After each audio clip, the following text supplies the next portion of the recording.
Oh, amazing. A video of Bill Maher strawmanning my entire nation of Canada, when in fact Canada is more free than the United States. So let's jump right into it. And finally, new rule: if we want to save our country, we should follow the advice good liberals have given for decades and learn from other countries. Especially those beacons of progressivism like Canada, England, and Scandinavia. And I agree we should, as long as we're honest about the lessons we're learning, and as long as we're up to date on the current data, such as the unemployment rate in the US is 3.8%, and in Canada it's 6.1%. That's because we measure these things differently, Bill. Glad we're starting off with, as long as we have the right data. Now, in all fairness, Canada's unemployment rate is still higher than the States, but it's only higher by 1.1%, not 2.3%. So you're making the data look twice as bad. And as long as we're up to date on the current data. And of the 15 North American cities with the worst air pollution, 14 are in Canada. Oh, I wonder why that is. It's not like we had the worst fires in Canadian history last year where you're pulling this fucking data from. Seriously, you're cherry picking 1 year of data? Okay, it's not because we're just like building factories and having smog everywhere and creating all these problems. It's because our entire boreal forest is on goddamn fire. I'm not citing these stats because I have it out for Canada. As long as we're honest, I love Canada and its people and always have. Yes, for decades, places like Vancouver and Amsterdam and Stockholm seemed idyllic because everything was free and all the energy we needed was produced by riding a bike to your job at the windmill. Canada was where all the treasured goals of liberalism worked perfectly. It was like NPR come to life, but with poutine. Canada was the Statue of Liberty with a low-maintenance haircut and cross-country skis, a giant idealized blue state with single-payer health care, gun control, and abortion on polite demand. Canada was where every woke white college kid wearing pajama pants outdoors who'd had it up to here with America's racist patriarchy dreamt of living someday. I mean, besides Gaza.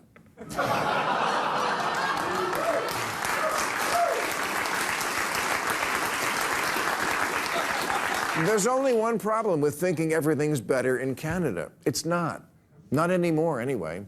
Last year, Canada added 1.3 million people, which is a lot in 1 year, the equivalent of the US adding 11 million migrants in 1 year. And now they're experiencing a housing crisis even worse than ours.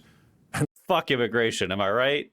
But like, are you kidding me? Are you can't actually relate the immigration that happened in the last 2 to 3 years to the entire housing crisis that Canada's had since fucking 2000. Look at this chart. This is when the housing crisis started. It's not because we have immigration. It's because we have restrictive zoning laws that don't allow us to build enough to support our population. And because we as a nation have decided that we would rather have our economy predicated on housing, an inelastic, non-productive system, rather than investing in, I don't know, businesses and the economy broadly. Pick one. Do you want housing to be an investment or do you want it to be affordable? In Canada, since 2000, we have picked it to be an investment. That's why it's unaffordable. We are simply not building enough because the zoning regulations makes that impossible. But hey, do the job of the conservatives all over the world and all over the country, blaming immigration for a problem that is entirely domestic and almost entirely municipal. We're sleeping in tents. The median price of a home here is $346,000. In Canada, converted to US dollars, it's $487,000. If Barbie moved to Winnipeg, she wouldn't be able to afford her dream house, and Ken would be working at Tim Hortons.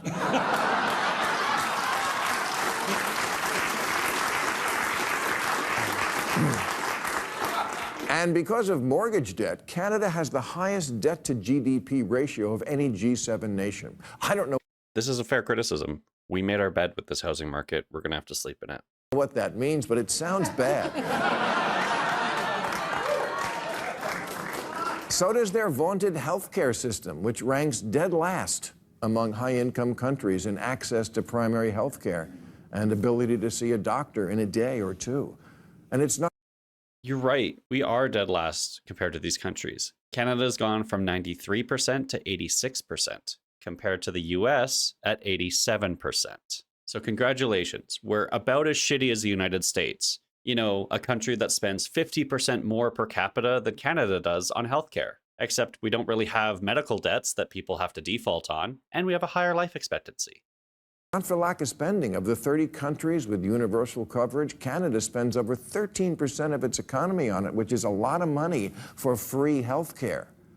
Look, I'm not saying Canada still isn't a great country. It is, but those aren't paradise numbers. As long as we're honest, if Canada was an apartment, the lead feature might be America adjacent.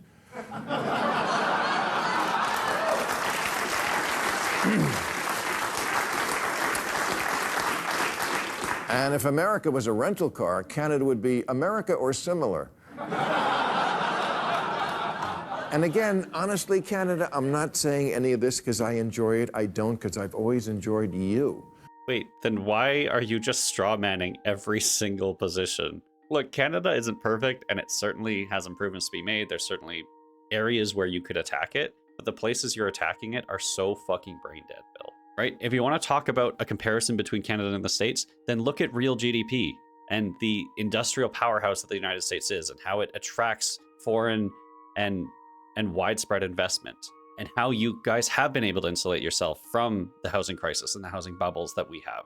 And then highlight places like Texas or Minneapolis who are doing incredible housing policies, or even Seattle that allowed point access blocks.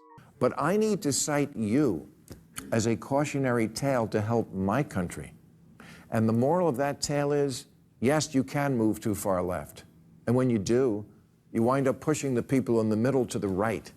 At its worst, Canada is what American voters think happens when there's no one putting a check on extreme wokeness. Like the saga of Canadian shop teacher Kayla Lemieux, whose pronouns are she, her, and those.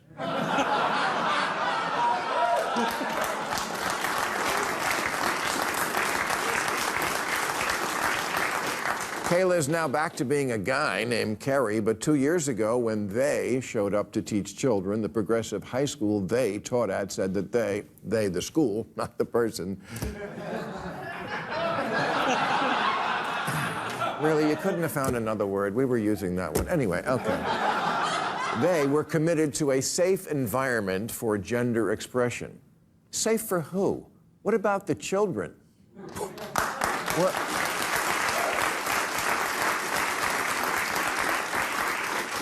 What about the equipment in that shop class?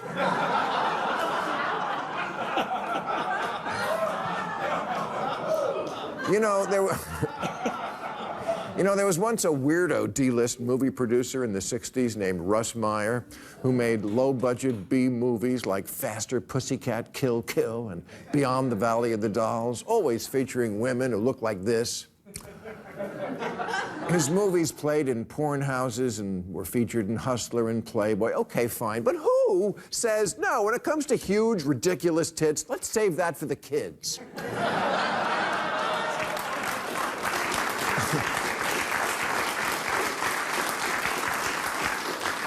And this is why people vote for Trump.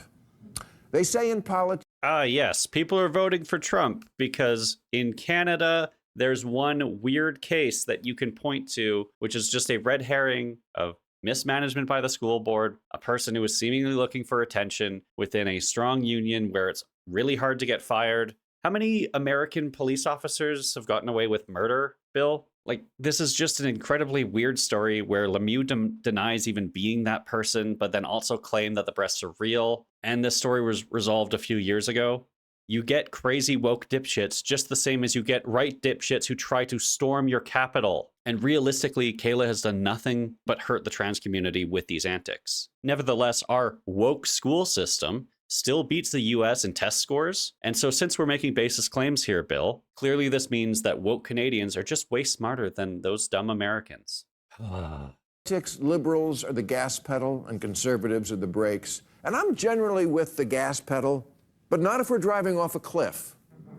On the trans issue, America is no ands, ifs, or buts about it, absolutely alone in the world now, an outlier country. Last month, England's National Health. Yes, there's literally no consultation with doctors, no consultation with parents, no consultation with the person. There's no restrictions at all. You can just have a trans surgery because you feel like it. Bill, let's see what a researcher in this field actually has to say about this topic. Look, all of these liberal nations in Scandinavia are banning care. We're just doing what they're doing. But those Scandinavian countries don't ban care. Exactly. And it's not true that it's not politicized in Europe. It is politicized. And some of those nations have done things like restricted care just to clinical trials or made it a lot harder to access care. What most of them have said is you need to do this mental health evaluation before considering medical interventions, which is what we do here anyway. I think the difference is they have been saying to only do it in the context of clinical trials. Most gender clinics in the US are at academic medical centers, and a lot of us are doing research, but I don't think there's a consensus in the US that it should only be restricted to clinical trials, because we recognize that the practicality of that would create a lot of issues, right? We already have wait lists that are a year or longer. A lot of the clinics are closing their wait lists because states are banning care. A lot of the clinics are closing and people are kind of moving to other states. America is no ands, ifs, or buts. Service announced that there's not enough evidence to support the safety or clinical effectiveness of puberty blockers for third graders, and that they were going to stop. Third graders, really. So third grade is like 7 or 8 years old. There actually is clinical effectiveness for puberty blockers at that age. In fact, you would want puberty blockers. In many cases, puberty blockers are used because kids go through puberty too early. So in the case of third graders, Bill, you would want people to be able to have access to those things. Fumbling around with children's privates, because that's Prince Andrew's job. So too with all the other good place countries, in direct opposition to America's choice to affirm children's wishes on switching gender, no matter the age or psychiatric history. The far left, which always like to use, well, Europe does it. Yeah, no, that doesn't work on this one anymore. Or on immigration. Sweden opened its borders to over 1.5 million immigrants since 2010, and now 20% of its citizens are foreign-born, and its education system is tanking, and it has Europe's highest rate of gangland killings.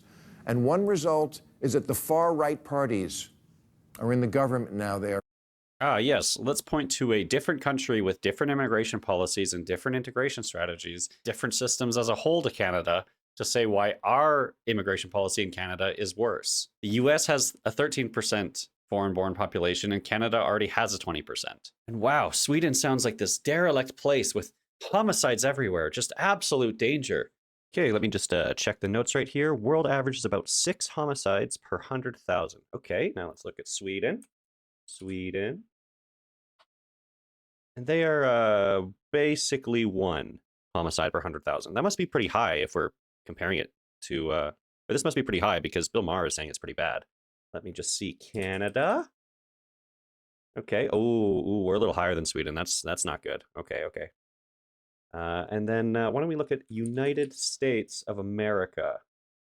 Oh, they're above the world average at 7. But if the United States had the amount of gangland violence that Sweden had and the homicide rate that Sweden had, then Americans would be singing in the streets, as it would be a dramatic reduction in the violence that we see in the United States. And I'm admittedly pretty ignorant to how Swedish immigration policy works, or Sweden generally. But you don't get to point to a different country just to talk shit about mine. And throughout Canada and the United States, immigrants cause less crime, not more. So maybe use the data from those nations rather than paint the data from a different nation and then just simply apply it to ours. For the first time. To which liberals say blaming immigrants for the rising crime rate is racist. Yeah, but is it true? No, it's not true. At least not here in the States and Canada. Of course it's true. On the current data. It's not a coincidence the quality of life went down after the Somali gangs started a drug turf war using hand grenades. Calling it racist doesn't solve the problem. It hands future elections to someone who will solve the problem and who, I promise, you're not going to like. But it's not solving the problem. You're just lying about the data. right? You are quite literally doing the conservatives' job for them. You are lying and misrepresenting the information, creating fear mongering that pushes people to the right. By putting out misinformation like this, all you do is play into their hands and cause the things that you're presumably fighting against. It's like why people like Trump don't actually have any policy items, but can still get elected. They hammer home ideas and fears and latch on to those types of things, that they're coming for your kids and the immigrant gags are coming to murder your family. There's a concerted effort here in Canada to blame every problem on immigration rather than finding solutions. Oh, our housing costs too much? Must be the Chinese and the foreign buyers that only make up 5% of the purchasing market, while the majority of the investors are just mom and pop. You want to fix the housing crisis? Tax the shit out of the capital gains you get on selling your home. So we banned foreign buyers. Oh, good job. Sure helping the housing crisis. We're not losing because of wokeism. We're losing because liberals are brain dead at communicating information, like you, Bill. And when you do communicate that information, you do it so poorly. So good job doing their bidding, you fucking moron. Anyway, follow me for more if you're interested in Canadian politics, decarbonization, weightlifting, or Dungeons and Dragons, or me just fucking ranting.